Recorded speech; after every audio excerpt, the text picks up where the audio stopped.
Every time my head unconsciously turns to the left to look at the church has got some iron gates in the front that allow you to go into the foyer. I'm always looking for the gates to be open. Years and years, 25 years goes by, 30 years they never open. One day, 5-6 years ago, I drive by and the gates are open for the first time. And I mean, you know what? If those gates are open on my return trip, I'm going to stop. And they were, and I stopped. I went in the courtyard, looked for somebody, a human, because it was during the week. I saw a lady typing on a computer. Her back was to the door. I opened the door and walked in. She turned around and asked me if she could help me. I said, no. She looked at me really weird. I said, no, I came to share a story with you, and then I'm going to hand you this $100 bill. She looked even more strange when I looked back. I said, 43 years ago, I was in this church on a Tuesday night, and I stole $12 from this church. And I walked up and handed her the $100 bill. Her eyes got big as saucers, and she went, oh my God, you waited 43 years to make amends for that? I didn't tell her. I thought of all kinds of creative ways of slipping it under the door, mailing it anonymously. She said, that's just amazing. She said, why don't you come to church this Sunday? And I said, thank you for the invitation, but I'm actually going to be out of the country. I headed for the door. I reached for the door handle. This little voice said, you're not done yet. I stopped and I turned around. In my community, I've been in the press a lot over the years. My background is very diverse. And I've been in the media a lot for accomplishments that I've done. And I simply turned around and looked at her and I said, by the way, my name is Gary King. Because you see, I owned it 100%. I was 100% accountable for my actions. And I will have to tell you that at 43 years, I carried that bag of rocks over my shoulder, which is why I was looking for the gates to be open. I stepped out onto the step and I left. And the only thing I can tell you, I can't do it justice by giving you a verbal explanation of what I felt. I can't explain it to you. But I can tell you that it's one of the most powerful feelings I've ever had in my life when I stepped out of that room after giving that $100 to the lady. And I got in my vehicle and I left. That's not the end of the story. I still go by the church all the time. And for some odd reason, the gates are open equal to the amount of times that they're closed. I never said one word to the woman about the gates. I never said anything about driving by, looking at the, I never said anything but what I told you.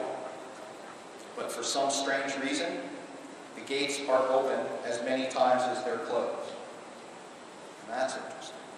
So what point are you trying to make? Well, you see, who you are as a person affects everything. It doesn't just affect other people. It affects things. Because who you are is an energy. You are a walking energy source. And you yourself decide where you will resonate. You decide who you will pull into your space. You decide who you will repel out of your space. You decide. You may not decide it consciously, but you're making those decisions. And I made a decision to do something that day that changed everything. Everything changed. Everything changed. I have people come visit me, and one of the first things they say is, okay, drive me to the church.